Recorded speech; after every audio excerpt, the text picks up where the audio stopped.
सदाशिवसमारम्भां शङ्कराचार्यमध्यमाम् अस्मदाचार्यपर्यन्तां वन्दे गुरुपरम्पराम्।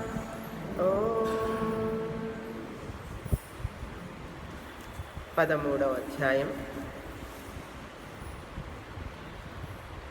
8వ శ్లోకం. అమానిత్వమదంభిత్వం అహింసా క్షాంతిరార్జవం ఆచార్యోపాసనం శౌచం స్థైర్యమాత్మవినిగ్రహః.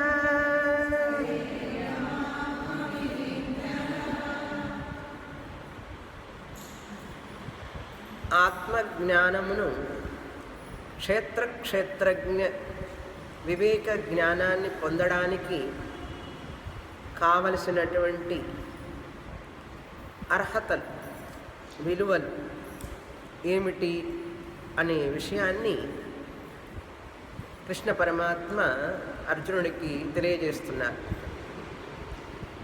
ఈ 8వ శ్లోకం నుంచి అమానిత్వం, అదంభిత్వం అని ఇప్పటి వరకు మనం 8 చూసాం. స్థైర్యం వరకు చూసాం.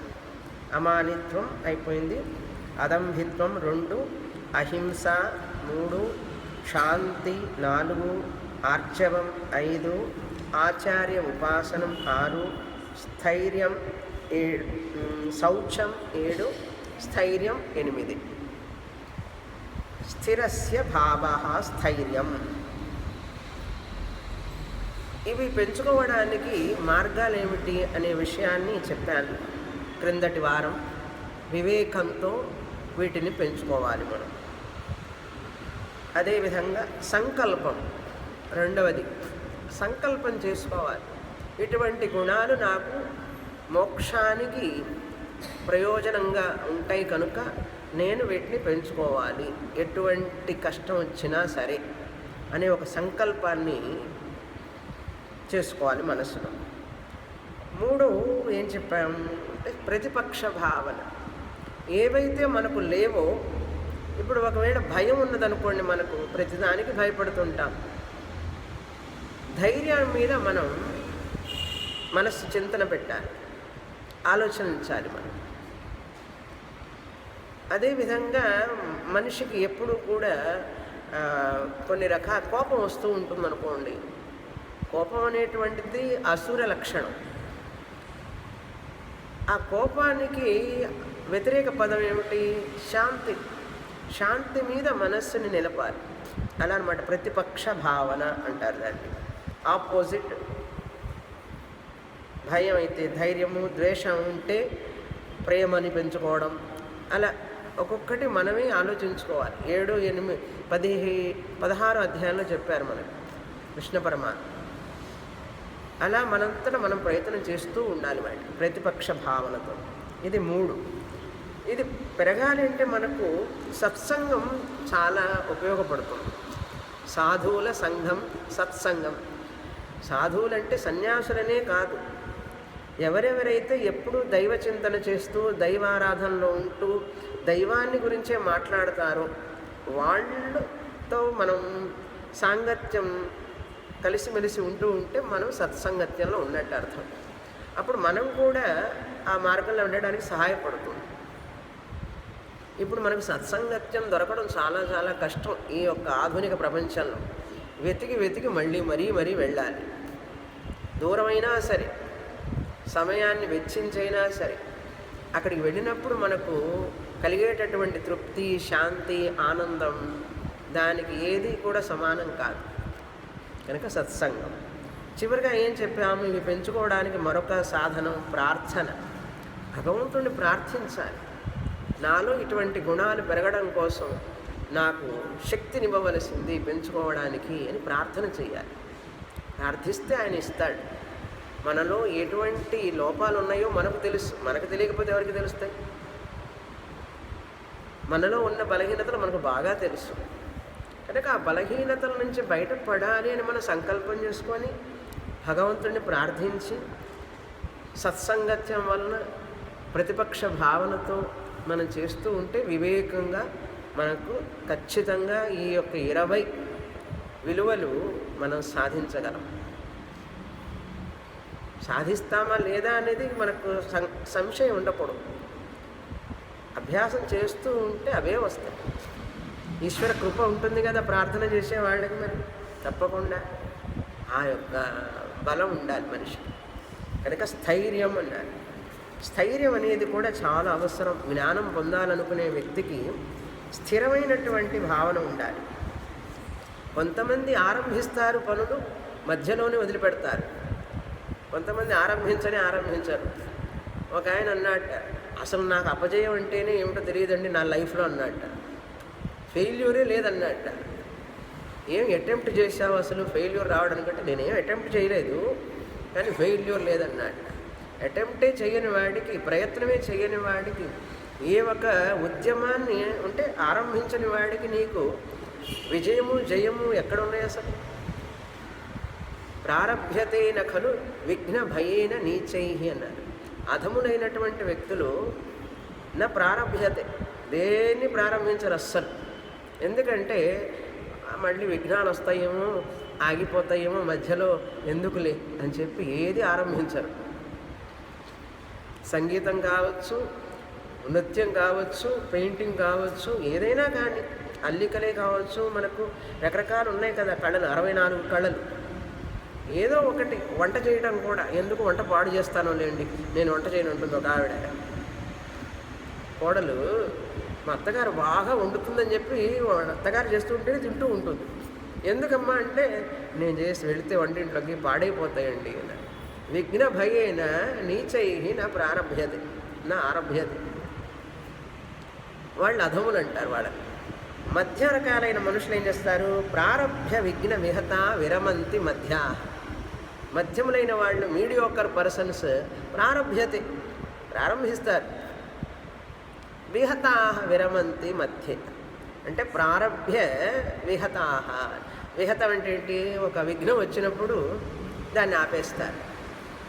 అబ్బా కష్టంగా ఉందిలేండి, క్లాసు కొంతకాలం వస్తారు, చాలా కష్టం ఉంది వెళ్ళడం అని అనిపిస్తుంది, రాలేదు. ఇంట్లో కూడా ఏదైనా ఒక పని మొదలు పెడతారు, విఘ్నాలు వస్తున్నాయండి, వద్దులే నేను చేయలేనంటారు. ఇలాంటి యొక్క మనస్తత్వం లేకుండా ఉండడం కోసమే మనకు భగీరథ ప్రయత్నం కథలు, సముద్ర మథనం కథలు ఇవన్నీ చెప్పారు.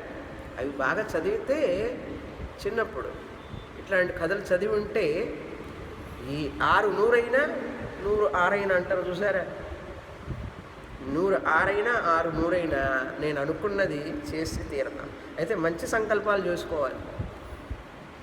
మంచి పనులు చేయడం కోసం ఆరంభించిన తర్వాత ఆపకూడదు. 3వ రకం వాళ్ళు ప్రారభ్య ఉత్తమ జన న పరిత్యజంతి. ఉత్తములైన వాళ్ళు ప్రారంభించిన పనిని న విరమంతి. ముహుర్ముహుర్ ప్రతిహన్యమానా. విఘ్నాలు వస్తున్నప్పటికీ కూడా, అనేకమైన విఘ్నాలు వస్తున్నా కూడా వాళ్ళు ఆపరు. కష్టమైనా సరే నేను అది సాధించి తీరతాను. భగీరథ ప్రయత్నం. గంగా అవతరణం అయ్యే వరకు జనరేషన్స్ వాళ్ళు తపస్సు చేశారు. చివరికి భగీరథుడి టైంలో వచ్చింది గంగ. ఎంత కష్టపడ్డాడు! అమృతాన్ని చిలకడం కోసం ఎంత కష్టపడ్డారు దేవతలు అది రావడానికి. అదేవిధంగా మనం కూడా శాస్త్రం చదవడానికి చాలా కష్టాలు పడాలి, అర్థం చేసుకోవడానికి కష్టపడాలి. చాలా కష్టంగా ఉంటుంది. దానికి సమయాన్ని ఇవ్వాలి, మనస్సునివ్వాలి. అన్నీ ఇచ్చిన తర్వాత మనకు ఓపిక కావాలి, శక్తి కావాలి. మళ్ళీ మనం ఒక నిరుత్సాహం రాకూడదు. నాకు ఈ జన్మలో ఏం మోక్షం వస్తుంది, వస్తే వస్తుంది, తర్వాత చూస్తానంటాడు. అట్లా అనుకునే వాళ్ళకి మోక్షం రాదు. ఉత్తమ జనా న విరమంతి అన్నారు. ముహుర్ముహు ప్రతిహన్యమానా అపి. వాళ్ళకి అనేకమైనటువంటి అడ్డంకులు వచ్చినా సరే అన్నారు. విఘ్నా ముహుర్ముహుర్ ప్రతిహన్యమానా ప్రారభ్య ఉత్తమ జనా న విరమంతి. అని ఒక శ్లోకం. నా పరిత్యజంతి, నా విరమంతి, నా పరిత్యజంతి. అది స్థైర్యం అంటే. స్థిరస్య భావ స్థైర్యం. కొంతమంది ప్రతిదాన్ని స్టార్ట్ చేస్తారు, ఆపేస్తారు మధ్యలోనే. ఏది పూర్తిగా నేర్చుకోరు. అంత హాఫ్ నాలెడ్జ్, హాఫ్ కుక్కుడు అంటారు చూసారా, అట్లా ఉంటారు చాలామంది. అందుకని 10 చోట్ల కాలు పెట్టకు, ఏదో ఒకటి చక్కగా నేర్చుకో. రకరకాల సైన్సులు చదువుకుంటూ ఉంటారు, అది నేర్చుకుంటా ఇది నేర్చుకుంటా అని రకరకాలకు పోతారు, ఒకదాన్ని సరిగ్గా సాధించలేరు. అందుకని మనకు శక్తి ఉన్నదాన్ని ఏది సాధించగలం, మన ఇంట్రెస్ట్ ఏమిటి, మనకు ఎందులో ఇంట్రెస్ట్ ఉంది, ఎందులోకి వెళితే మనం రాణిస్తాం, ఏది మనకి ఇష్టం, దాని మీద మనం ప్రయత్నం చేయాలి ఎప్పుడు కూడా. ఇప్పుడు పిల్లలు అంతే కదా, వాళ్ళకి ఇష్టమైన కోర్సులోకి మనం వెళ్ళనేమో. అందరు ఇంజనీరింగ్ చదువుతున్నారు కాబట్టి నువ్వు కూడా ఇంజనీరింగ్ చదవాలంటాడు. వాడికి ఇష్టమైనది ఏంటో దాన్ని వదిలిపెట్టాం కదా మనం. ఏది చదివితే ఎక్కడికి వెళ్తే మంచి బాగా డబ్బులు వస్తాయో అది ఆలోచిస్తుంది అమ్మ నాన్నగారు, వాళ్ళు ఆలోచిస్తారు. వాడికి అది ఇష్టమే ఉండదు. ఇంజనీరింగే కాదు, ఏదైనా సరే కళల్లో వాళ్ళకి ఎందులో ఇంట్రెస్ట్ ఉందో తెలియాలంటే మనకు చిన్నప్పుడే పెడతారు పరీక్ష. అక్షరాభ్యాసం అప్పుడే వాడి దగ్గర రకరకాలైనవి పెడతారు. వాడికి ఏది ఇష్టమైతే అది తీసుకుంటే వాడికి ఎందులో ఇంట్రెస్ట్ ఉందో తెలిసిపోతుంది మనకు. ఒక్కొక్కళ్ళైతే ఎప్పుడు మృదంగం వాయిస్తూనే ఉంటారు, వాడికి డబ్బా పెట్టుకొని వాయిస్తుంటాడు, లేకపోతే రకరకాలైనటువంటి వాడికి సంగీతం అంటే ఇంట్రెస్ట్ అని అర్థం. కొంతమంది అయితే ట్యూబులు అట్లా పెట్టుకొని నీళ్లు పైపులు ఇట్లా పెడుతుంటాడు, వాడికి అంతా ఇంజనీరింగ్ టైప్ అనమాట. అట్లా రకరకాలుగా వాళ్ళ ఇంట్రెస్ట్ని బట్టి ఉంటుంది. అలాంటి పద్ధతిలో వెళితే మనకు అందులో స్థిరంగా ఉండగలం. ఒకవేళ మనం తీసుకున్నామే అనుకోండి, దాని మీద ఇంట్రెస్ట్ పెంచుకోవాలి, లేకపోతే 2 విధాలు చెడిపోతాం. మనకి ఇంట్రెస్ట్ అయినది రాదు, తీసుకున్న దాంట్లోనూ సరిగ్గా చదవం, అప్పుడు టైము జీవితం వృధా అయిపోతుంది. ఆత్మజ్ఞానాన్ని పొందాలనుకున్న వ్యక్తి ఇప్పుడు మనకు ప్రాపంచికంలో స్థిరత కాదు కావాల్సింది, ఆత్మజ్ఞాన విషయంలో స్థిరంగా ఉండాలి. మనం మన జీవితాన్ని ఎలా మలుచుకోవాలి, సత్సంగంలో స్థిరంగా ఉండాలి, ప్రార్థనలో స్థిరంగా ఉండాలి, ప్రతిపక్ష భావనలో స్థిరంగా ఉండాలి, వివేకం అనేది ఎప్పుడూ వివేక బుద్ధితో ఉండాలి. అలా అన్నమాట. తర్వాతది 9వది ఆత్మ వినిగ్రహ. ఇక్కడ ఆత్మ అంటే శరీరం, మనస్సు, ఇంద్రియాలు, వీటిని నిగ్రహించడం. ఆత్మ వినిగ్రహ.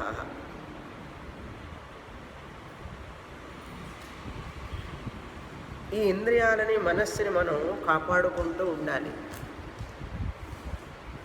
మనం ఘటోపనిషత్తులో కూడా చూసాం, ఇంద్రియాణి హయానాహు విషయాన్స్తేషు గోచరాన్.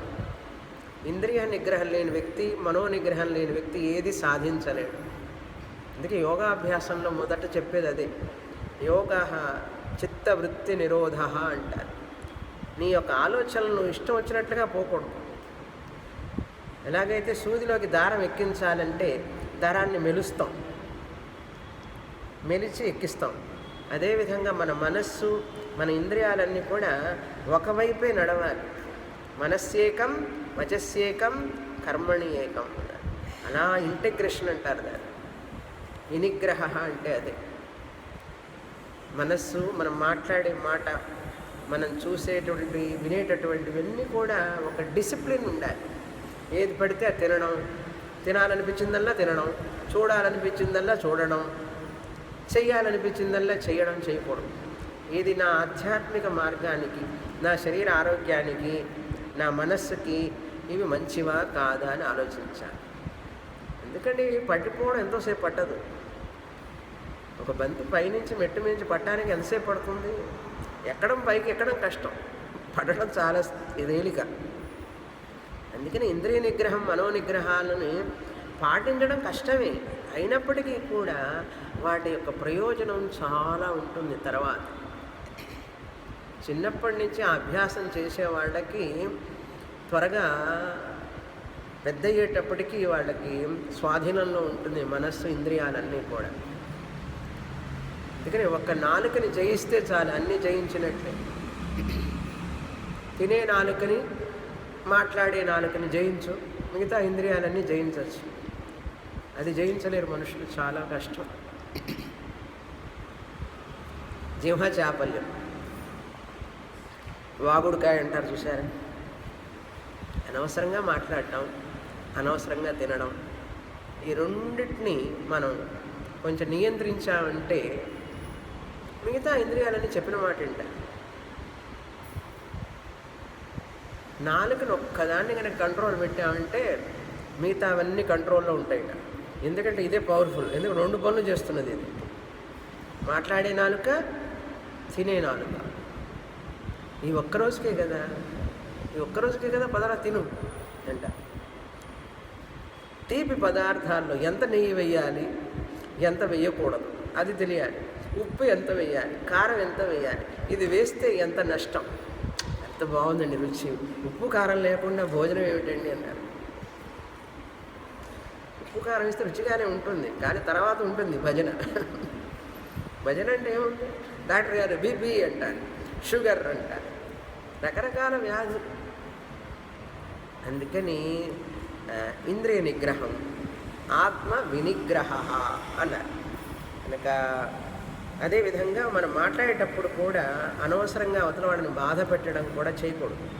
వాక్ నిగ్రహం, చాలా తేలికగా మాట్లాడేయటం అందరినీ. తర్వాత దానికి ప్రాయశ్చిత్తం చేసుకోవాలి. అన్నందుకు ఇక ఇలాగ ఎప్పుడు మాట్లాడను అని నిర్ణయించుకోవాలి. ఆ సంకల్పం చేసుకోవాలి. ఒకవేళ పొరపాటున చేస్తే కొన్ని ప్రదక్షిణాలు ఎక్కువ చేయాలి దేవుడికి, ప్రాయశ్చిత్తం అన్నమాట అది. తర్వాత శ్లోకం చదువుతాం. ఇప్పుడు మనం ఆత్మ వినిగ్రహ అంటే మనస్సు, శరీరం, ఇంద్రియాలు 3 చెప్పాను. మనస్సుని నిగ్రహించడం, ఇంద్రియాలను నిగ్రహించడం, శరీర నిగ్రహం కూడా. శరీరాన్ని కూడా ఆరోగ్యంగా ఉంచుకోవడం మన కర్తవ్యం. ఎందుకంటే శరీరం ఒక సాధనం మోక్షానికి. అటువంటి సాధనాన్ని నిర్లక్ష్యం చేయకూడదు. ఈ ఇంద్రియాల బలహీనత వల్ల శరీరం దెబ్బతింటుంది. ఈ శరీరం దెబ్బతింటే ఈ శరీరం మనకు సహకరించదు. శరీరం అనారోగ్యంగా ఉన్నదనుకోండి, అప్పుడు మనస్సు సహకరించదు. మనస్సు సహకరించకపోతే శాస్త్రం ఎట్లా వంటపడుతుంది? కనుక శాస్త్రం వెంటబట్టాలంటే మనస్సు సరిగా ఉండాలి. మనస్సు సరిగ్గా ఉండాలి అంటే ఇంద్రియాల సహాయం కావాలి. ఇంద్రియాల సహాయం కావాలి అంటే శరీర సహాయం కావాలి. కనుక శరీరం, మనస్సు, ఇంద్రియాలు అన్నీ ఉదాహరణ అదే కదా. రథం ఉంది, యజమాని కూర్చున్నాడు లోపల. ఆ యజమాని ఒక చోటికి చేరాలి క్షేమంగా. ఆయన క్షేమంగా చేరాలంటే ఎంతమంది మీద ఆధారపడి ఉన్నది? రథం మీద ఆధారపడింది. రథ చక్రాలు, గుర్రాలు, ఆ గుర్రం నడిపే సారథి, ఆ గుర్రాన్ని పట్టుకున్నటువంటి కళ్యాలు అన్నీ బాగున్నాయండి. అప్పుడప్పుడు గుర్రాలు కుడివైపు పోమంటే లెఫ్ట్కి పోతాయి అన్నట్ట. బ్రేక్ సరిగ్గా లేదన్నాడు. Car first class car, break సరిగ్గా లేదన్నాడు. ఏమవుతుంది అప్పుడు? కనుక ఒక్కటి సరిగ్గా లేకపోయినా కూడా గమ్యానికి చేరలేదు. ఈ విషయాలు మనకు తెలుసు. శరీరం కూడా ఒక సాధనం. ఇందులో జీవాత్మ ఉన్నాడు. వీడికి పరమగమ్యం మోక్షం, పరమ పురుషార్థం మోక్షం. మనిషి పుట్టిన తర్వాత ఎన్ని గమ్యాలు లేవండి, ఒక్కటే గమ్యం, పరమగమ్యం. మిగతావన్నీ కూడా పొట్టపూటి కోసమే. 2 ఇడ్లీ తినడానికి, 4 ఇడ్లీ తినడానికి, అంతకంటే తప్ప ఏం లేదు. ఎంత చదువులు చదివినా, ఎన్ని ఊళ్ళు ఏలినా, ఎంత పేరు ప్రఖ్యాతులు సంపాదించుకున్నా, ఎవరు చేసినా కూడా ఈ కాస్త నీడ కోసం, కూటి కోసం, కూడంటారు చూసారా? కూడంటే అన్నం, వీటి కోసం, కూటి కోసం, గూటి కోసం. గూడు అంటారు ఉండడానికి గూడు, గూటి కోసం, కూటి కోసం. ఎవరు ఎక్కడికి పోయినా, ఆస్ట్రేలియా అన్నా పోండి, అమెరికా పోండి, ఎక్కడికి పోయినా ఇదే చేసేది వాళ్ళు. కూటి కోసం, కూటి కోసం. గృహప్రవేశం, గూడు అని అర్థం. భోజనం అన్నారు. అది కాదు మనిషి యొక్క పురుషార్థం. అవి పక్షులు చేస్తూ ఉన్నాయి, జంతువులు చేస్తూ ఉన్నాయి. కానీ మనిషి పుట్టిన తర్వాత ఒక పరమ పురుషార్థం మనిషి ఒక్కడే సాధించగలడు. అదేమిటి అంటే మోక్షం, పరమ పురుషార్థం. నేను పుట్టినది ఆత్మజ్ఞానాన్ని పొందడానికి, మనిషి జన్మ ఎత్తింది ఆత్మజ్ఞానాన్ని పొందడానికి అనేటటువంటి ఒక దృఢ నిశ్చయం.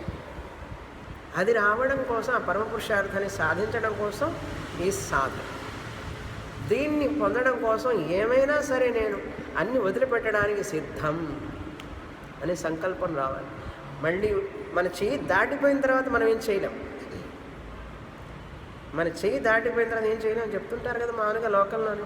ఒరే చెయ్యి దాటితే ఏం చేస్తాం, నా మాట జారితే కాలు జారితే తీసుకోవచ్చు, నోరు జారితే తీసుకోలేవు. అంటే నోరు నిగ్రహం లేకపోతే మళ్ళీ తీసుకోలేవు మాట వెనక్కి. ఇంకా చెప్తారే శరీరం మీద పడిన గాయం మానిపోతుంది, హృదయం మీద పడిన గాయం మానదు. చూసారా, రకరకాలవన్నీ మనకు తెలిసి కానీ ఆచరణకు వచ్చేటప్పటికి చాలా కష్టం అయినా కూడా అది ఆచరించేటప్పుడు వచ్చేటటువంటి ఆనందం, శాంతి, తృప్తి మరి ఎందులోనూ రాదు. ఆత్మ వినిగ్రహ అనేది అంత అవసరం. ప్రతి క్షణం ఎలర్ట్గా ఉండాలి మనం. నేను ఆధ్యాత్మిక సాధకుణ్ణి, మోక్షాన్ని పొందడానికి ఏదైనా సరే వదులుకోవడానికి నేను సిద్ధమే. పృథివీం త్యజేత్ అన్నాడు. ఆత్మను మోక్షార్థం పృథివీం త్యజేత్ అన్నాడు. దేన్నైనా త్యజించడానికి రెడీగా ఉండాలి. త్యాగే నైకే అమృతత్వమానశు. త్యాగాన్ని చెయ్యాలి, అన్నీ వదిలిపెట్టాలి. అభిమానం, అహంకారం అన్నీ వదిలిపెట్టాలి. తర్వాత శ్లోకం చదువుతాం.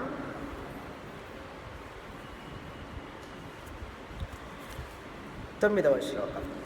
ఇంద్రియార్థేషు వైరాగ్యం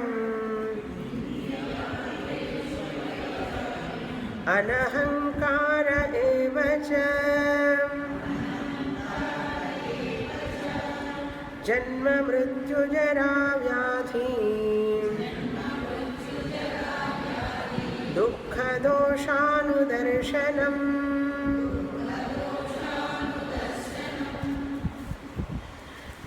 ఇప్పుడు ఈ మోడర్న్ టైమ్స్లో అందరు మాట్లాడేది ఏంటంటే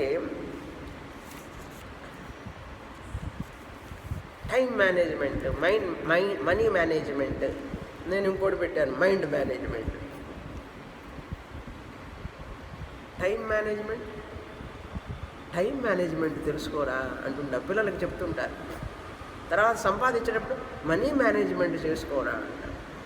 అంటే సంపాదించేటప్పుడు ఇల్లు కొనుక్కో, కారు కొనుక్కో, అన్నీ కొనేసి. ఇవన్నీ బాగా తెలుసు. మన ఎమోషన్స్ని, మన యొక్క డిజైర్స్ని ఎట్లా మేనేజ్ చేయడం, ఇది తెలుసుకోవాలి మనిషి. మెథడ్ ఏమిటి దానికి. ఇవన్నీ చేయకుండా ఏమేమిటో చేస్తాం లోకంలో. మనం తెలుసుకునేటప్పటికీ సగం జీవితం అయిపోతుంది అనుకోండి, అది వేరే విషయం. అప్పుడే తెలుసుంటే బాగుండేది, అప్పుడే చేస్తుంటే బాగుండేది. అయిపోయింది, ఇప్పుడన్నా చెయ్యి, ఇప్పుడు చేయొచ్చుగా. ఇప్పుడు అనుకూలంగా లేదండి వాతావరణం, ఇంట్లో వాతావరణం అనుకూలంగా లేదు. చేయాలనుకున్న వాడికి అనుకూలంగా లేకపోవడం అనే ప్రశ్న లేదు. చేయాలనే సంకల్పం ఉన్నవాడికి వాతావరణాన్ని, ఇంట్లో వాతావరణాన్ని అనుకూలంగా మార్చుకుంటాడు. అనుకూలంగా మార్చుకునేటట్లుగా సామర్థ్యాన్ని పెంచుకుంటాడు. కనుక మన ప్రయత్నం లేకుండా ఏది సాధించలేము. తర్వాత ఇంద్రియార్థేషు వైరాగ్యం, 10వది విలువ. వైరాగ్యం, విరాగస్య భావ వైరాగ్యం, డిటాచ్మెంట్. ఇది వద్దు, ఇది వద్దు, ఇది వద్దు అని. అన్నీ వద్దంటే ఎట్లాగండి అన్నారు. ఏం వద్దు అసలు? ఇంద్రియ అర్థేషు అన్నాడు. ఇంద్రియాలు, కన్ను, ముక్కు, చెవులు, ఇవన్నీ ఇంద్రియాలు కదా. ఇంద్రియాలు కళ్ళు ఏమంటున్నాయి, అది చూడు ఇది చూడు అని చెప్తూనే ఉంటుంది. ఇదే దాని పని. ఎక్కడ అడ్వర్టైజ్మెంట్ ఉంటే ముందు అది కొనుక్కురా, అది తీసుకురా అంటుంది. కళ్ళకు అదే పని కదా. దాని యొక్క రూప విషయం ఉంటుంది. చెవులకి వాటికి శబ్దాలు ఇష్టమైనది కావాలి. ఆ శబ్దాలు, ఆ మ్యూజిక్, ఆ పాటలు, ఆ మాటలు దానికి కొన్ని ఇష్టమైనవి ఉంటాయి. అదే అలాగే ముక్కుకు కొన్ని, ఒక్కొక్క దానికి ఎన్ని రకాలు చూడండి. నాలుకకి కొన్ని, స్పర్శకి కొన్ని, వీటన్నిటి మీద మనకు ఒక రకమైనటువంటి అభిమానం ఏర్పడుతుంది ఆ విషయాల మీద. ఇంద్రియ అంటే ఇంద్రియాలు, శబ్ద స్పర్శ రూప రసగంధ, వాటికి కరస్పాండింగ్ ఆబ్జెక్ట్స్ ఉన్నాయి బయట. వాటి కరస్పాండింగ్ ఆబ్జెక్ట్స్ విషయాలు ఉన్నాయి. అర్థ అంటే విషయాలు. ఇంద్రియ అర్థేషు, ఇంద్రియ విషయముల మీద అని అర్థం. ఇంద్రియ విషయముల మీద నీకు వైరాగ్యం కావాలి. ఏదైతే మన కళ్ళు కావాలని కోరుకుంటున్నాయో చూడాలని, ఏదైతే శబ్దాలైతే చెవులు వినాలని కోరుకుంటున్నాయో వీటన్నిటి మీద నీకు వైరాగ్యం రావాలి. ఎందుకు అంటే వైరాగ్యం రాకపోతే వాటి గురించి ఆలోచిస్తావు. వాటిని గురించి ఆలోచిస్తూనే ఉంటాయి. పొందకపోతే కోపం వస్తుంది నీకు. పొందిన తర్వాత వాటిని అనుభవిస్తున్నంతసేపు మళ్ళీ ఇంకా ఇంకా కావాలనిపిస్తుంది. అవి అయిపోతాయేమో అని చెప్పి బాధేస్తుంది. నిన్ను ఇంకా ఇంకా బంధంలోనే పడేస్తాయి. అవి దుఃఖాన్నే ఇస్తాయి అవి నీకు. కనుక వాటిలో నీకు ఆసక్తి పెరగకూడదు. మనకి ఎంతవరకు జీవన ఉపాధికి ఎంతవరకు కావాలో అంతవరకే, కానీ దానికి మించి మనం వెళతాం. ఎందుకంటే ఎప్పుడు కూడా ఇంద్రియాలు బయటికి వెళ్ళడం కోసమే తయారు చేశాడు భగవంతుడు. అవి ఎప్పుడు కూడా బయటికి పరాంచిఖాని వెతరణ స్వయంభూ పరాంగ్ పశ్యతి న అంతరాత్మ అన్నారు. పరాంచిఖాని, ఖాని అంటే ఇంద్రియాలు, పరాం పశ్యతి బయటికే పరిగెడుతూ ఉంటాయి. అవి కాసేపు మాట్లాడకుండా కూర్చోంటే కూర్చోలేము. కాసేపు కళ్ళు మూసుకో, అమ్మో భయం నాకంటాం. కళ్ళు మూసుకోవడానికి ఏం భయం లేదు. కళ్ళు మూసుకుంటే ఒక రకంగా ఉంటుంది. అట్లా ఒక్కొక్క ఇంద్రియాన్ని కాసేపు కూడా మనం ఆపలేము. ఏదో ఒకటి చేస్తూనే ఉంటాయి. చేతులు అంతే, కాళ్ళు అంతే, అవి ఆడకుండా ఉండవు. అది పట్టుకుంటుంది, ఇది కావాలంటుంది, అది కావాలంటుంది, అక్కడికి వెళ్తానంటుంది. కాళ్ళకు కూడా ఊరికి నేను అక్కడికి వెళ్ళు ఇక్కడికి వెళ్ళి ఉంటుంది, ఊరికి కూర్చొని మదని. ఎందుకంటే ఇంద్రియ విషయాల మీద ఉన్నటువంటి మమకారం, అభిమానం, వాటి మీద కోరిక, వాటి మీద వైరాగ్యం రావాలి. అవన్నీ కూడా బాధని కలిగించేవే.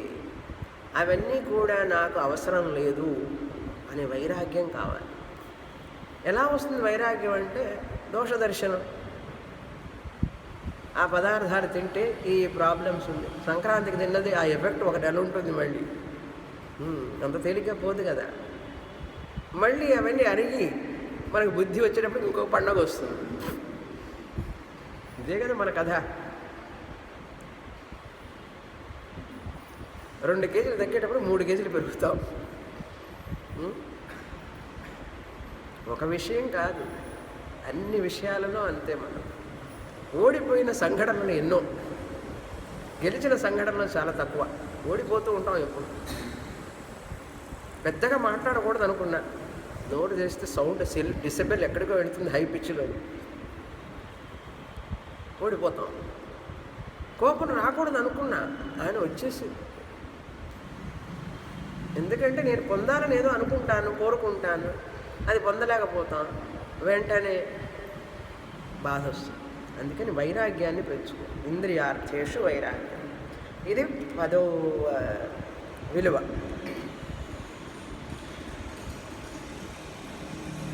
మనం ఈ వైరాగ్యం లేకపోతే ఏమవుతుందంటే అవి మనల్ని శాసిస్తాయి. విషయాలను మనం శాసించాలా, అవి మనల్ని శాసించాలా? ఫలానాది ఫలానప్పుడు చూడాలని నేను అనుకోవాలా? లేదు, రా చూడు చూడు అనేది పిలుస్తుంది మనల్ని. తినే పదార్థం కూడా ఇది తినాలా లేదా, ఇప్పుడు ఆకలి లేదు కదా, ఎందుకులే అంటే లేదు సాయంత్రం అయ్యాక పాడైపోతుందని చెప్పి తింటాను. అది మనల్ని నియంత్రిస్తున్నది. ప్రపంచం మనల్ని నియంత్రిస్తున్నది. బయట వస్తువులన్నీ మనల్ని నియంత్రిస్తున్నాయి. మనం వాటిని నియంత్రించాల్సింది పోయి, ఎట్లాగైతే కొంతమంది కుక్కను పెంచుకుంటారు. కుక్క మనం నడిపిస్తాం వాకింగ్కి, కుక్కను తీసుకెళ్తూ ఉంటాం. అది మన వెనక నడవాలి, అది మన వెనక నడవదు. దాని వెనకాల మనం నడుస్తాం. అది ఎక్కడికి పోతే అక్కడికి మనం పోవాలి. అన్ని మురికి వాడాల దగ్గరికి తీసుకుపోతుంది అది మనల్ని. కానీ నువ్వు కుక్కను నడిపిస్తున్నావు, కుక్క నిన్ను నడిపిస్తున్నదా? అట్లాగే ఈ ప్రపంచంలో మనం వాడుకునే విషయాలు ఉన్నాయి సరే, ఫోనే కావచ్చు, కంప్యూటర్ కావచ్చు, టీవీ కావచ్చు, కారు కావచ్చు, ఏదైనా సరే ఒక వస్తువు మనం వాడుతున్నప్పుడు దానికి నేను యజమానిని, ఐఎమ్ ద మాస్టర్. నేను వాటిని ఉపయోగించుకుంటున్నాను, అవి నన్ను ఉపయోగించుకోకూడదు. నాకు కావాలన్నప్పుడు నేను ఉపయోగించుకుంటాను. కానీ ఆ ఫోను ట్రింగ్ ట్రింగ్ శబ్దం వస్తూనే ఉంటుంది. అది వాట్సాప్ ఉన్నది అనుకోండి, శబ్దం వస్తుంది. వచ్చి చూడు నన్ను పిలుస్తుంది. ఈమెయిల్ వస్తే శబ్దం వస్తుంది. ప్రతిదానికి ఒక శబ్దం ఇస్తూ ఉంటే నిన్ను ఎక్కడ కూర్చొని ఇస్తుందో అసలు? కళ్ళు మూయనిస్తుందా, కూర్చొని ఇస్తుందా? ఏదో పిలుస్తూనే ఉంటుంది. కాలింగ్కి వెళ్ళి కొట్టి పిలిచేవాళ్ళు, దానికి దీనికి వ్యవహారాలు, చాలా వ్యవహారాలు. 10 గుళ్ళ పూజారి అంటుంటారు చూసారా? ఆయనకి ఎంత అండి బిజీ, 10 గుళ్ళ పూజారి అంటే అర్థం అది. చాలా బిజీ అండి, చాలా బిజీగా ఉన్నానండి అంటున్నాడు. ఇంత బిజీయే ప్రాబ్లం అసలు. తర్వాత అనహంకార, అహంకారం లేకుండా ఉండడం. అమానిత్వానికి ఆపోజిట్ అనహంకార.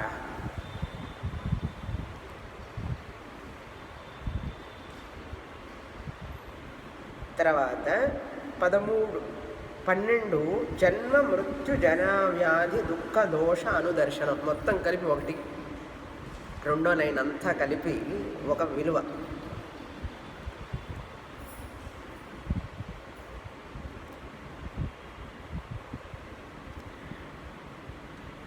దుఃఖ దోష అనుదర్శనం. అనుదర్శనం అంటే తిరిగి జ్ఞాపకం చేసుకోవడం. దేని గురించి అన్నారు? దుఃఖాన్ని గురించి. దోషాన్ని గురించి అనుదర్శనం. దోషాన్ని జ్ఞాపకం చేసుకుంటూ ఉండాలి. దేని యొక్క దోషాన్ని? జన్మ దుఃఖం, జరా దుఃఖం, వ్యాధి దుఃఖం. జన్మ దుఃఖ దోష అనుదర్శనం అంటే ఈ జన్మ అనేటువంటిదే దుఃఖంతో కూడినటువంటిది. జన్మించాలంటేనే దుఃఖం ఉంటుంది అని అర్థం. మిశ్రం. పుట్టిన తర్వాత దుఃఖం లేనివాడు ఎవ్వడూ ఉండడు. ఈ శరీరానికి దుఃఖం ఉంటుంది అని తెలుసుకోవాలి. ఈ శరీరానికి వచ్చిన తర్వాత అసలు దుఃఖమే ఉండకూడదంటే కుదరదు. ఆ పిల్లి అన్నట్టు, నాకు పాలు తాగాలనుంది, నా మీసాలకు తగలకూడదు. పాలు తాగితే మీసాలకు తగలకుండా ఎట్లా ఉంటుంది? ఆ పిల్లి తగలకుండా తాగాలంటుంది. ఎట్లా తాగుతాం? అదేవిధంగా ఈ శరీరంలో ఉన్న తర్వాత అసలు ఈ దుఃఖం లేకుండా ఎట్లా ఉంటుంది? దాన్ని సహించు అంతే. ప్రారబ్ధాయ సమర్పితం వపుః. ఈ భగవంతుడు ఇచ్చాడు ఈ శరీరం, లీజుకి తీసుకున్నాం మనం భగవంతుడి దగ్గర. ఇది గిఫ్ట్గా మనకు లీజుకి ఇచ్చాడు ఆయన. లీజు పర్మనెంటా, టెంపరీయా? టెంపరీ. మరి లీజుకి ఇచ్చిన శరీరాన్ని పట్టుకొని ఎందుకు వేళ్లాడతాం? మళ్ళీ ఆయనకి ఇవ్వాలా లేదా? మళ్ళీ కంటిన్యూ చేస్తానండి అంటారు. లీజు మళ్ళీ కంటిన్యూ చేస్తానంటారు. అక్కడ కంటిన్యూ చేస్తామేమో, ఇంట్లో ఇల్లు విషయంలో లీజు కంటిన్యూ చేస్తాం, ఈ శరీర విషయంలో కంటిన్యూ చేయలేము. ఆయన ఇచ్చాడు ఇది గిఫ్ట్గా నీకు, అంతే. ఒక లీజుగా, టెంపరీగా ఆయనకి ఇచ్చేయడం ఏమండి. దీని మీద ఎక్కువగా అభిమానం, అహంకారం అట్లా పెంచుకోకూడదు. అహంకారం, మమకారం అది పెంచుకుంటే మళ్ళీ కష్టం వస్తుందన్నమాట. అని చెప్పడం ఈజీ అండి, ఎట్లా వదుకుంటాం? ఆయన ఈ శరీరం మీద నీకు అభిమానం, అహంకారం, మమకారం వచ్చినప్పుడు నీకు సంబంధించిన వాళ్ళ మీద కూడా మమకారం వస్తుంది. ఆ మమకారం చింతనలోనే ఉంటాం ఎప్పుడు, ఇంకా దేని గురించి ఆలోచించాలి. అందుకని దోష అనుదర్శనం అంటున్నాడు. ఈ జన్మని ఉన్నటువంటి ఈ శరీరంలో దోషాలు ఉన్నాయి. ఆ దోషాన్ని గుర్తు చేసుకుంటూ ఉండు. దోషం గుర్తు చేసుకుంటే నీకు ఎట్లా వస్తుంది మమకారం దీని మీద? రాదు. అహంకారము రాదు. అప్పుడు అహంకారంగా ఉంటాం. జన్మ దుఃఖ దోష అనుదర్శనం. జన్మ మాత్రమేనా? దీనికి జన్మ వచ్చిన తర్వాత ఇంకో దోషం వస్తుంది వెంటనే. కొంచెం నాళ్ళే యవ్వనం, తర్వాత జరా. జన్మ వస్తుందంటే మృత్యు వస్తుంది.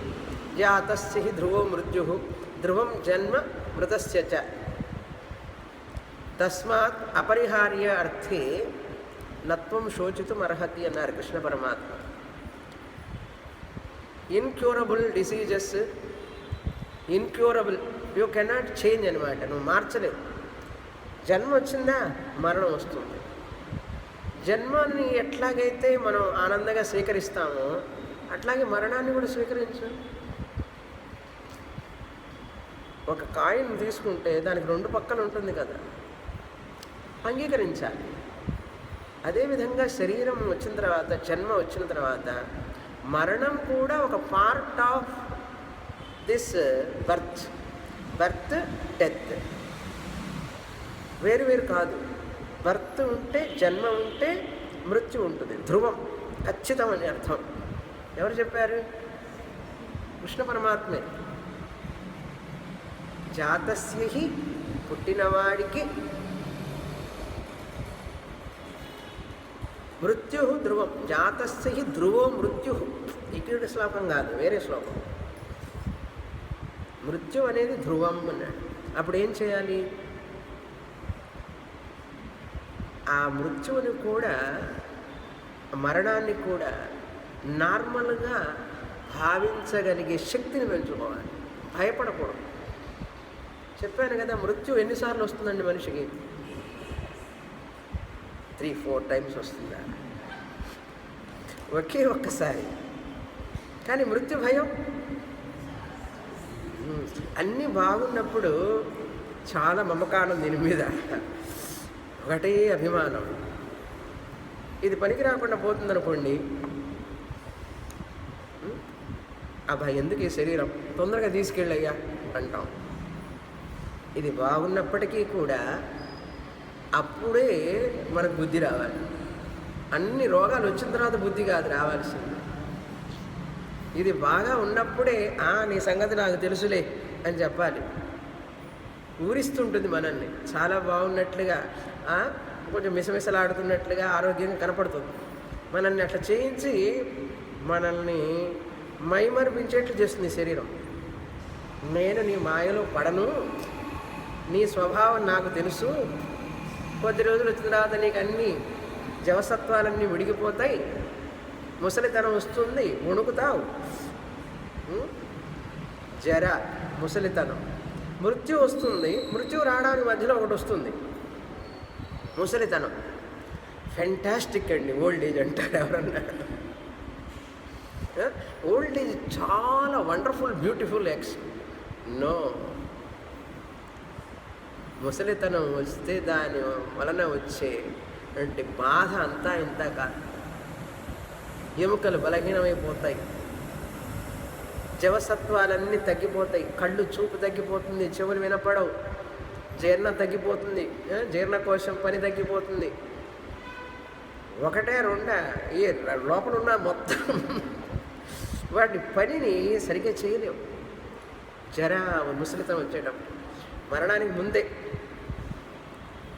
ఇవన్నీ వస్తాయి లక్షణాలు. అట్లా ముసలి వాళ్ళని చూసి మనం నేర్చుకోవచ్చు. ఉమ్మడి కుటుంబం ఉంటే, జాయింట్ ఫ్యామిలీ ఉందనుకోండి, ఇంట్లో పిల్లలు ఆ పెద్దవాళ్ళని చూసి, తాతయ్య అమ్మమ్మ ఇంట్లో ఉన్నారనుకోండి, బామ్మ వాళ్ళు పెద్దవాళ్ళు ఉంటే, ఓహో మనకు కూడా రేపు ఇలాగే ముసలితనం వస్తుందా, ఇలాగే కష్టపడతామా, పళ్ళు లేకపోతే నడవడం కష్టపడతామా, చెవులు వినపడకపోతే కష్టపడతామా, ఆహారం అరక్కపోతే ఇలాగే కష్టపడాలి కాబోలని చెప్పి వాళ్ళకి కొంచెమైనా వైరాగ్యం రావడానికి ఆస్కారం ఉంటుంది. వైరాగ్యం రాకపోతే కనీసం వివేకం అన్నా వస్తుంది. దాని మీద అంత అభిమానం పెంచుకోరు. ఉమ్మడి కుటుంబాల్లో పిల్లలు పెద్దలని చూస్తూ ఉంటే, వాళ్ళు పడే కష్టం, ఆ నడక ఇవన్నీ చూస్తూ ఉంటే వాళ్ళకి దేహాభిమానం విపరీతంగా పెరగదు, అహంకారం పెరగదు. ఆ కష్టం, ఆ జీవితం, శరీరం యొక్క లక్షణాలన్నీ తెలుస్తాయి వాళ్ళకి. ఇప్పుడు అట్లా వచ్చే ఛాన్సే లేదు ఏ ఇళ్లల్లో కూడా. ఎందుకంటే ఉంటే కదా ఉమ్మడి కుటుంబాలు, ముసలివాళ్ళు ఉంటేనే కదండి అవన్నీ తెలుస్తాయి. బాగా ముసలితనం అయ్యేదాక ఎవరు ఉంటున్నారు? పిల్లలు. వాళ్ళన్నా వెళ్ళిపోతారు, వీళ్ళన్నా ఓల్డ్ ఏజ్ హోమ్కి పోతారు. పిల్లలు ఉండడం లేదు కదా తల్లిదండ్రులతో, తాత ముత్తాలతో అంతకంటే ఉండడం లేదు. కనుక వాళ్ళకి దేహం మీద ఒక వ్యామోహం, ఒక అభిమానం, ఒక మెటీరియలిస్టిక్గానే ఉంటుంది థింకింగ్ ఎంతసేపటికి. ఈ వైరాగ్యం రావడం చాలా కష్టం. దోష అనుదర్శనం చాలా చాలా కష్టం. అందుకని పాశ్చాత్య దేశాల్లో వాళ్ళందరికీ కూడా విషయభోగాల మీద మనసు ఉండడానికి కారణం అదే. వాళ్ళ ఇళ్లలో ముసలి వాళ్ళు ఉండరు. మీరు పోయి చూడండి, ఎక్కడ ముసలి వాళ్ళు ఉండరు. అందుకని వాళ్ళకి ఏమిటంటే విషయభోగాల మీద ఎప్పుడు ఉంటుంది మనస్సు. ఇది గుర్తు చేయదు కదా మనకు. ఒక ముసలి ఆయన ఇంట్లో ఉంటే, బెడ్ రిడన్ అయ్యి ఉంటే, ఆయన అంతా కూడా మంచం మీదనే అన్నీ జరుగుతూ ఉండేవి. మనం చిన్నప్పుడు చూసేవాళ్ళం కదా. మన జనరేషన్లో ఉందండి, ఇప్పుడు జనరేషన్కి లేదు. అంత బెడ్ ప్యాన్ పెట్టి ఇంట్లో మంచంలోనే అన్నీ చేస్తూ ఉంటే, కష్టపడుతూ ఉంటే వాళ్ళు ఫ్రాక్చర్ అయ్యి పెరాలిసిస్ వచ్చి కష్టపడుతూ ఉండి చూసేవాళ్ళం. నాకు అట్లాగే వచ్చింది వైరాగ్యం. అసలు అట్లా చూసే వైరాగ్యం వచ్చింది. అందరు వైరాగ్యం వచ్చి సన్యాసం తీసుకోవక్కర్లేదు. తీవ్ర అభిమానం పెరగకుండా ఉంటుంది. అట్లీస్ట్ ఏమిటి ఈ యొక్క సృష్టిలో ఉన్న వాస్తవం ఏమిటని తెలుస్తుంది. అర్థమైందా? అందుకని పిల్లలకి అటువంటి అవకాశాలు లేవు ఇప్పుడు. కనుక జన్మ మృత్యు దుఃఖ, దానివల్ల వచ్చే దుఃఖ దోషాన్ని అనుదర్శనం చేయడం, లేక కాదు అది కాకుండా మరి జరా దుఃఖ దోష దర్శనం, ముసలితనం వల్ల వచ్చేటటువంటి దుఃఖాన్ని కూడా, ఆ దోషాన్ని కూడా అనుదర్శనం చేస్తుంటే జ్ఞాపకం చేసుకుంటూ ఉండాలి. వ్యాధి ఇంకొకటి, రోగం అనేటువంటిది ఎప్పుడు ఎవరికి ఏ రోగం వస్తుందో తెలియదు. అది ఏ విధంగా ఎంతకాలం బాధిస్తుందో తెలియదు మనిషికి. కనుక వ్యాధి దుఃఖం, జన్మరూప దుఃఖం, మృత్యురూప దుఃఖం, జరారూప దుఃఖం అండ్ వ్యాధి రూప దుఃఖం అనుదర్శనం జ్ఞాపం చేసుకుంటూ ఉంటూ అన్నాడు. ఇదేమిటండి మరి? కాస్త నెమ్మదిగా హాయిగా ఉండనివరే కృష్ణ పరమాత్మ అన్నాడు. నువ్వు జ్ఞాపకం చేసుకోకపోతే నువ్వు అనేక పేక మేడలు, గాలి మేడల్ని కట్టుకుంటావు అనవసరంగా. అంటే వాస్తవాన్ని తప్పించుకోవడం అన్నమాట. ఎస్కేపిజం. దానికోసం ఏం చేస్తామంటే వీటిని తప్పించుకోవడం కోసం ఏదైనా కాసేపు అట్లా సినిమా, అలా సీరియల్, అట్లాంటి పుస్తకాలు ఏమైనా చదువుతుంటే మర్చిపోవచ్చు కదా. ఏదన్నాడు ఏం గుర్తు చేసుకోమంటే ఎందుకు మర్చిపోవడం అంటే, గుర్తు చేసుకుంటే కష్టం అండి. అది మర్చిపోవడం కోసం మనుషులు రకరకాల సుఖాలను వెతుక్కుంటాడు మనిషి. నువ్వు వెతుక్కున్నంత మాత్రాన ముసలితనం రాకుండా పోతుందా? వ్యాధి నీ దగ్గరికి రాకుండా పోతుందా? మరణం నీ దగ్గరికి రాకుండా పోతుందా? కనుక నువ్వు తప్పించుకున్నంత మాత్రాన వాస్తవమైనటువంటి దాన్ని నువ్వు తప్పించుకోలేవు. ఎప్పుడు దాన్ని తప్పించుకోలేడానికి ప్రయత్నం చేస్తే అది నిన్ను వెంటాడుతుంది. అప్పుడు దానివల్ల వచ్చే బాధ అతి తీవ్రంగా ఉంటుంది. కనుక ఎప్పుడు కూడా దాన్ని అలా చూడాలి. మనం చూసామంటే జన్మ మృత్యు, ఎక్కడ జన్మ ఉంటుందో మృత్యు ఉంటుంది. శరీర ధర్మం వ్యాధి, సో వాట్. ముసలితనమా, సో వాట్. అట్లా అన్నాం అనుకోండి, అవి మనల్ని బాధించవు. వస్తాయి కానీ బాధించవు. అది యాక్సెప్టెన్స్ అంటారు దాన్ని, అంగీకరించడం. స్వాభావికమైనటువంటి దోష గుణాలు ఉన్నటువంటి ఈ శరీరాన్ని దానిగా చూడాలి. దానికి అధిక ప్రాధాన్యత ఇచ్చామంటే మనం కష్టపడాల్సి వస్తుంది, బాధపడాల్సి వస్తుంది. శరీర అభిమానం వల్ల మనం పడే నరకం అంతా ఇంత కాదు. వ్యాధిగ్రస్తం ఇది. శరీరం అనేది వ్యాధి లేకుండా ఎక్కడా ఉండదు. కనుక వచ్చినప్పుడు ఓకే అంతే, అనుదర్శనం అన్నమాట. తర్వాత 10వ శ్లోకం. ఆసక్తిరనభిష్వంగః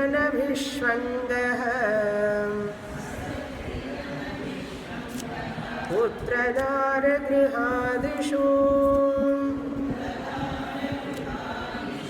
నిత్యం చ సమసిచ్చిత్తత్వం ఇష్టానిష్టోపపత్తిషు.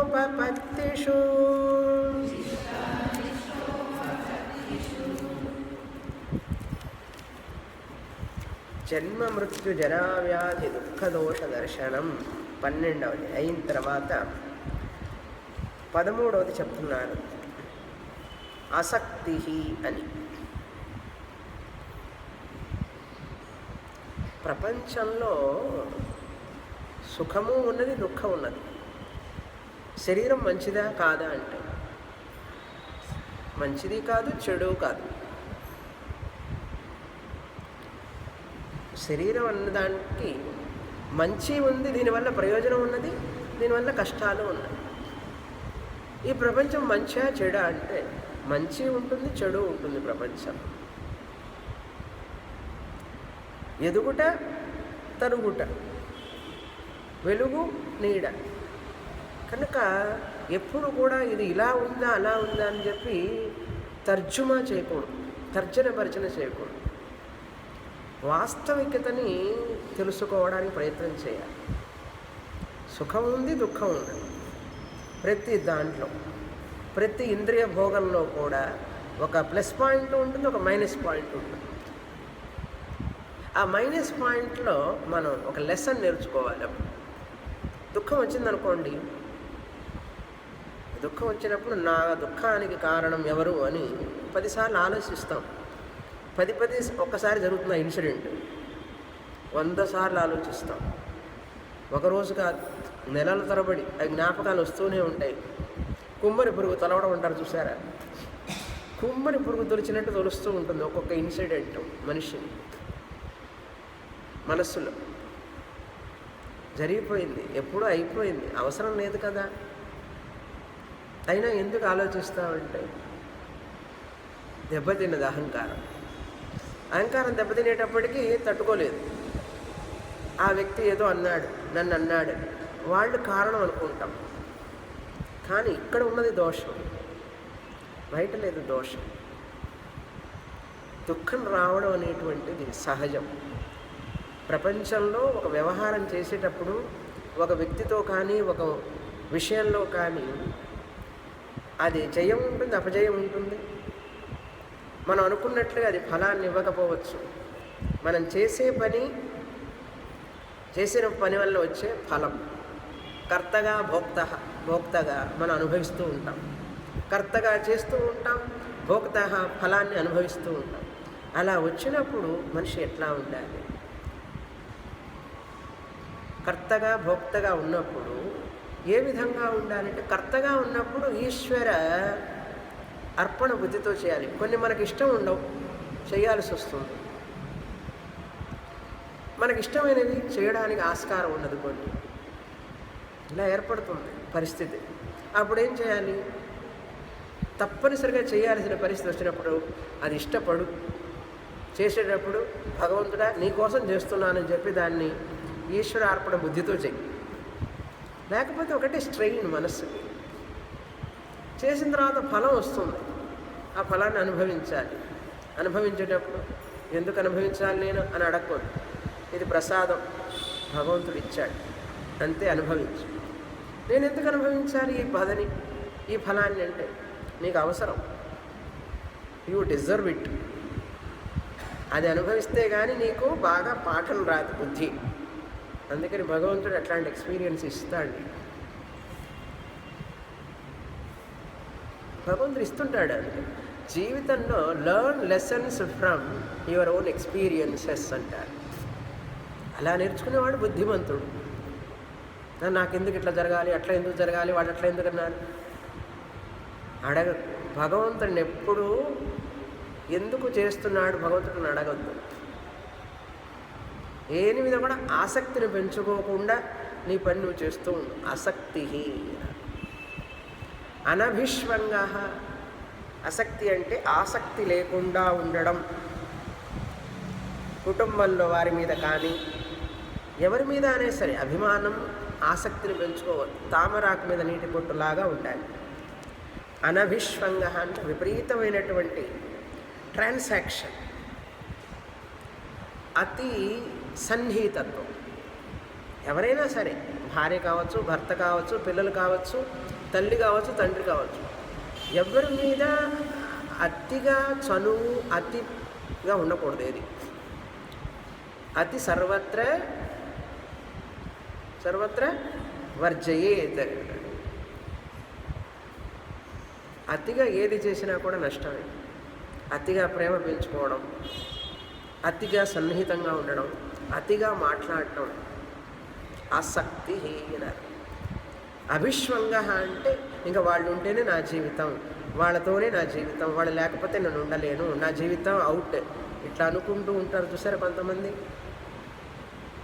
ఊహలన్నమాట, అన్నీ ఊహించుకుంటుంది మనస్సు. అందువల్ల తర్వాత వ్యధ చెందుతుంది. అనభిష్వంగ, అభిష్వంగ లేకుండా ఉండడం. ఎవరి మీద? పక్క వాళ్ళ మీద కాదు, నైబర్స్ మీద కాదు. ఆసక్తి లేకుండా ఉండడం, అత్యంత చనువు అభిమానం లేకుండా ఉండడం. ఎవరి మీద అంటే పుత్ర, నీ పుత్రుడి మీదనే, పుత్రిక మీద. దార, భార్య మీద కానీ, భార్య భర్త మీద కానీ, భర్త భార్య మీద కానీ. అతిగా ఎప్పుడు కూడా అతి ప్రేమ, అతి చనువు అత్యంతంగా పెంచుకుంటాం తెలియకుండానే. తర్వాత బురతలో కాలేసినట్టు పడతాం. అంత ప్రేమ పెంచుకోబట్టే కదా. వాళ్ళు దూరం అయితే కష్టం, వాళ్ళు మాట్లాడకపోతే కష్టం, వాళ్ళు మన వైపు చూడకపోతే కష్టం, అన్నిటికీ కష్టమే. ఎందుకంటే అతి ప్రేమ. అటువంటి మనస్సు అలజడి చెందుతుంది ఎప్పుడు కూడా. అది శాంతంగా ఉండలేదు. దార, గృహ, ఇంటి మీద కూడా ఒకటే మమకారం.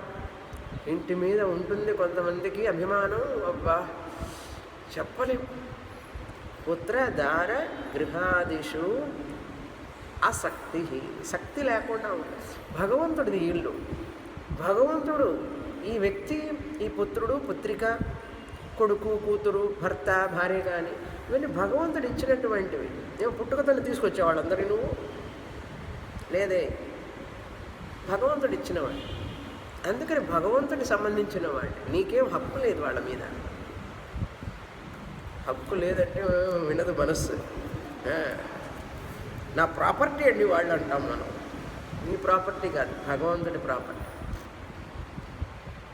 ఇల్లు కానీ, భర్త కానీ, భార్య కానీ, పిల్లలు కానీ, ఎవరైనా సరే నీకు సొంతం అనేది ఏది లేదు అసలు. నీ బాడీ నీ సొంతం కాదు, అదే నీ చేతిలో లేదు ఫస్ట్ ఆఫ్ ఆల్. ఇంకా అవతల వాళ్ళ మీద ఏమిటి కంట్రోల్? పుత్రధార గృహాదిశ, ఆది పదార్థ, ఫ్లాట్, ప్లాట్, బంగారం, గొలుసులు ఇవన్నీ ఉన్నాయి కదా మన యొక్క సరంజామా.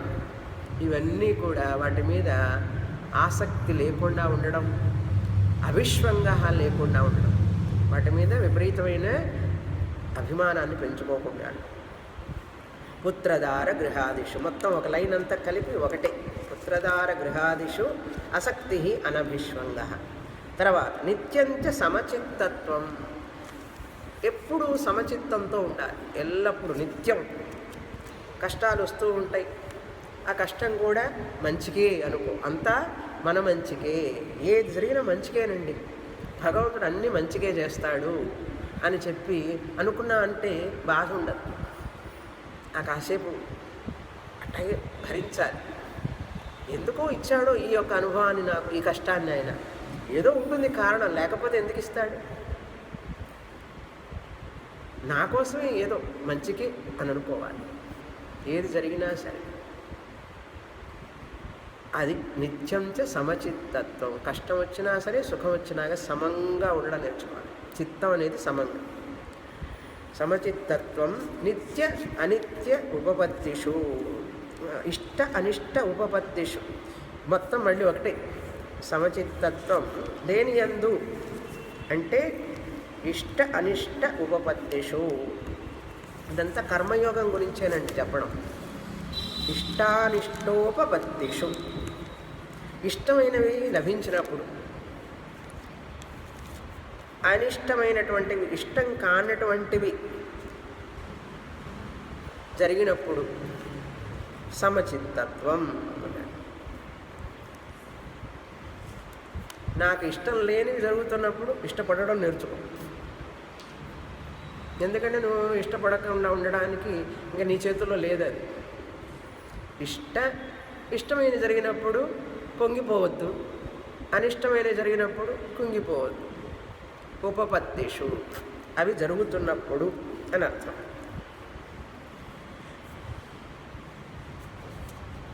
తర్వాత మిగతావి చూస్తాం వచ్చే వారం. పూర్ణమద పూర్ణమిదం పూర్ణాత్ పూర్ణముదచ్యతే పూర్ణస్య పూర్ణమాదాయ పూర్ణమేవావశిష్యతే. ఓం శాంతి శాంతి శాంతి. హరి ఓం. శ్రీ గురుభ్యో నమః.